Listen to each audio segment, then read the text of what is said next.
The Federal Reserve. Bingo.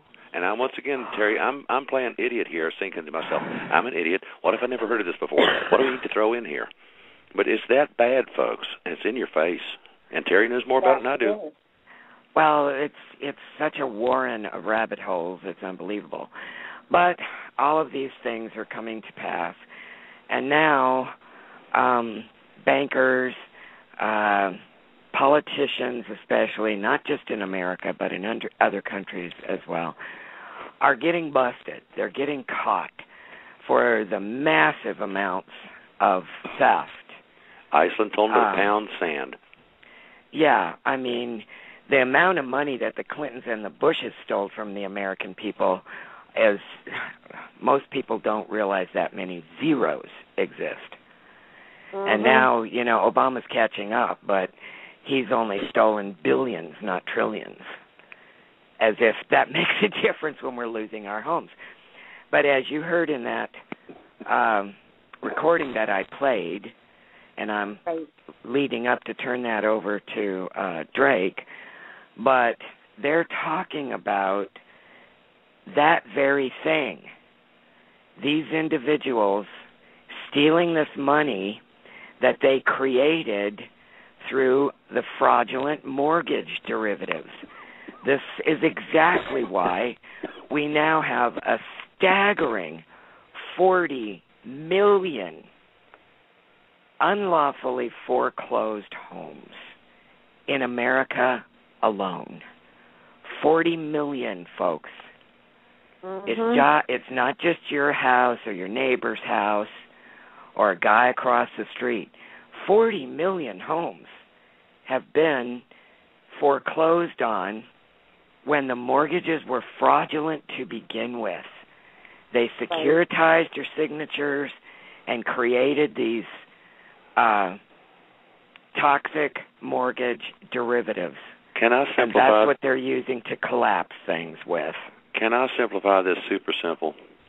Basically, when people would go sign their wedding mortgage, let's say it's a $100,000 house and the payoff is $200,000.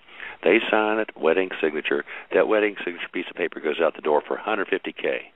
Yep. So the bank's already made $50K. All right? So then somebody collects monies from you for your mortgage, supposedly, but they don't pay off the note. The note goes into a mortgage-backed security, MBS.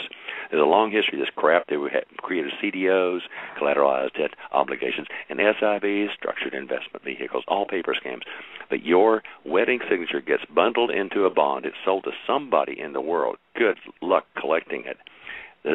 Some jackass collects money from you, and then when he walks in, if you don't pay him, this jackass walks into court with a copy, I repeat, a copy of your original note. That's the same thing as walking into a store and with a Xerox copy of a $5 bill and say, give me something for my $5 bill. They walk into court with this, and the judges are complicit, and they go right along with it. And the biggest problem is we don't even know who's going to own what pieces of property. You can't even sell one of these houses because you have no way of knowing. Know. Because that's part of Agenda 21, no Bingo. Private property. Bingo. One of the things listed that is not, according to them, not sustainable for the 21st century is private property of any kind. Cars, land, anything. You will not be allowed to own anything. And if right now you're sitting out there in Radio Land and you're saying, boy, am I glad my house is paid off and I own it outright. Guess what, bud? You don't. IPMC, International Property Maintenance Code. Go look at your deed. Number one, you're listed as a tenant, not the owner. You do not own that land, that property. And secondly, I can't tell you how many mortgages I know of myself where they have been foreclosed on and they didn't even have a mortgage. Bingo. And the courts uphold it. They show up with phony paperwork, and if you don't know your stuff and you don't know how to stop them, they take your house. They will sit rampant too. They will sit there and write up a notice of lien. A letter says notice of lien. Terry, I'm going to give you notice. The sky is always orange and grass is always purple. Now that is a notice. But that doesn't mean that I told you the truth. They type up a notice of lien, and then the county recorder dutifully places a lien on your property. She takes a perfectly worthless piece of paper created by the state tax department or the stinking IRS private corporation. The state tax department is also a corporation. And they sit there and they take a piece of worthless paper and turn it into however many thousands of dollars. If you don't know this, you roll over and you get ripped off. But you got to fight them. And as far as I would love it if somebody took one of these county recorders and slammed them with counterfeiting, securities fraud, put them in jail for 5 years, and that would get the message out. But this is how bad the fraud is. Mm-hmm. Our whole system is a fraud, and our educational system is what has enabled it to become as bad as it is. We've been so dumbed down that I've actually had people say the last few days, well, if I don't know about it, I don't have to worry about it. Yep. I've heard Head in sand, butt up in the air. Watch out. When they come and take your children, when they come and take everything you own, when they come and arrest you, because now they'll say, well, we think you might create this, or you might commit this crime in the future. The thought police. Terry, they don't arrest you anymore. They detain you because if they arrest you, you have rights. But if you're a detainee, you don't have rights. That's right. And under the NDAA, that means everybody. Welcome back, Freedomizers. This is Deatra with Freedom Reigns, along with my co-host, Jim Lovell. The mouth. Yes, Jim, I think we got that. My guests, Terry Hinkle and Drake. Drake we'll be hearing from here in just a moment. Terry, you are going to go ahead and lead him in. Okay, yes.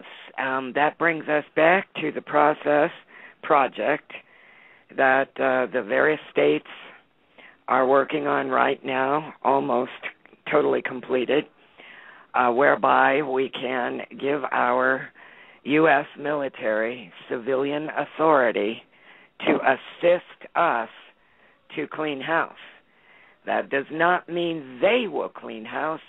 That means they will assist us in cleaning house. Now, many of the people that are involved in that, it's human nature, and I understand it, but they tend to read things in, hear what they want to hear, and expect that if they complete one task, then, the white knight is going to come running over the hill on a horse and save the day. That is not how it works, unfortunately. We've been dumbed down to where we've lost sight and understanding of what the term personal responsibility means. In order to be free, we have to stand alone, each and every one of us. And then, when we can stand alone, we can stand together. It's a job, folks. And that's don't drop in your lap. It's a job. That's what scares the hell out of the cabal, the bankers, the foreign owners of this country. The last thing they want is for the masses of the American people to actually wake up, because they know what Admiral Hirohito or Yamamoto knew at the end of World War II when he was asked, you had them when you took Pearl Harbor. Why did you not invade the heartland, the mainland? And he said, because that would be suicide. In America, there is a gun behind every blade of grass. Yep. So now you see the big push, the big moves to disarm us, and that's because they know we are the last great challenge. They cannot take us, they cannot enslave us without one of two things: disarm us and get us into World War III. Let me run with this for a minute. Okay, it's real simple. The only reason I'm into this is to save lives, everybody's lives. It's very simple. If you surround a bad guy, and the bad guy has control of the cops and the military, then you're scared to do that. Well, they're making all kinds of noises, trying to scare the daylights out of us about the military and the police. The police are a little slow, but the military's caught on. But you see, we're surrounded by the bad guys with truth. That's our only weapon. And they've had all their teeth kicked out because the military is woke up. All right? So what we're trying to do is surround them peacefully. The only way to achieve the greatest amount of political change with the least violence is with the greatest number of people. Okay, I'll shut up again. All right. So that is the purpose. And we've got a lot of people expecting major action real quick. And unfortunately, I realize it's human nature, but folks, you got to stop internalizing and focusing on your own problems, looking for the savior to come and save your mortgage or come and find you a job or fix the economy so you can find one. You've got to find ways to solve your own problems and start paying attention to what's going on in the country as a whole, what's happening to our country. Because you, God love you, are just a symptom of a greater disease. So it does no good to solve your little personal problems if the country has cancer and it's terminal. You have to stand up for your neighbor. You have to quit the infighting between races, backgrounds, genders, anything. Religion. You have to stand up for your neighbor. You have to love them enough to stand up for their rights. And they have to love you enough to stand. Especially religion. That's one of their very favorite things to use against us. Right, And boy, do we just willingly fall for it. Every time. You know, and we have to stop that. We have to realize we are all human beings. Yep. We are all God's children. Yep. In whatever way you believe in your Creator. Yep. It doesn't matter. No one can take your faith away from you. No one can make you believe that which you don't. Nobody can make you live a lifestyle that is in line with someone else's religion or someone else's spirituality. And as long as that is true, what do you care? What guides your neighbor? Hey, Terry, I haven't cared what you thought for a long time. There you go. So anyway, a lot of what is that I shared right in the beginning of the call, and especially that recording, has a direct relationship to our project to enable the military to have civilian authority. And at this point, I would like to turn it over to Drake Bailey. We love you, Terry. We love you, Drake. We do, yes. Well, I'm going to give you the good news first. Good news is very simple. We simply have, among some of us, greater reach than others. However, there's a load of people who have not heard that, first of all, we've basically set this country free. I'm not going to go into the details of it, but that has happened. The other part of it is that the second portion of that freedom has to be stated individually or in group by as many Americans, as many patriots, as many people who believe in the possibility that we might just be able to fix the mess simply by standing up, by talking to your neighbor, by sending an email, mentioning it on a phone call, or whatever it might be that you can do to further the idea. We are not a group. We don't have any leader. We are individuals, and only a few of us in each state. But what we did was we used a lawful method of notification that was accepted because they didn't have any other choice, and was part and parcel to giving the civilian authority to the military. The second part of that is, again, a voice. The other entities that would disagree with us are trying to put out as much counter-information,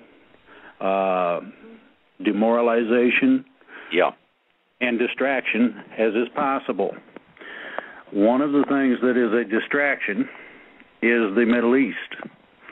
Like it or not, it is primarily set in that venue.